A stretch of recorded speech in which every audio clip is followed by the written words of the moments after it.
Recording studio बानावर बिशुनगंज। जेरा खाएला न झूठा हो कई रोटी पर तरकारी, जेरा खाएला न झूठा हो कई रोटी पर तरकारी। जे हमारा तोरा देखाबै गे छौरी रोज रंगदारी, जे हमारा तोरा देखाबै गे छौरी रोज रंगदारी। जेकर बाप दादा करै गे छौरी दूसरा ही बेगारी, जेकर बाप दादा करै गे छौरी दूसरा ही बेगारी। जे हमारा तोरा देखाबै गे छौरी रोज रंगदारी, जे हमारा तोरा देखाबै गे छौरी रोज रंगदारी।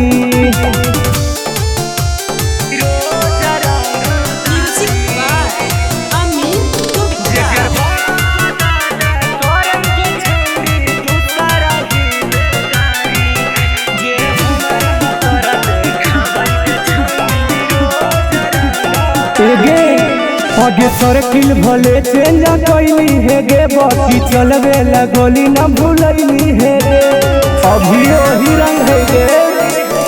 आगे सर्किल भले चेंज कैली है गे, बाकी चलबे लगोली न भूलैली है गे। बजरिया में जे घूम है लेके दूसर के छौरी गाड़ी, आगे बजरिया में जे घूम है लेके दूसर के छौरी गाड़ी।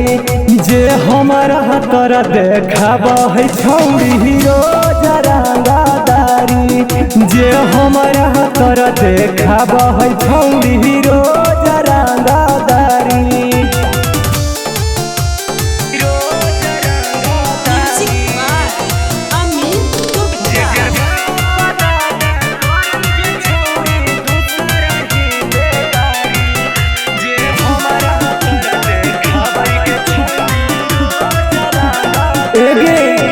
अब लहगा हो पावर में आवे पड़तौ, फिर हमरा बंधु को उठावे पड़तौ।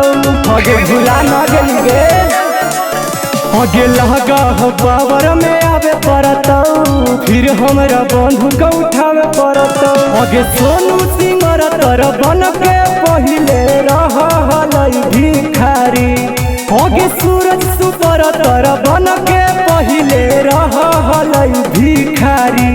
जे हमारा तोरा देखाबा है छौरी रोज रंगदारी, जे हमारा तोरा देखाबा है छौरी रोज रंगदारी। भोलेनाथ रिकॉर्डिंग स्टूडियो बानावर बिशुनगंज।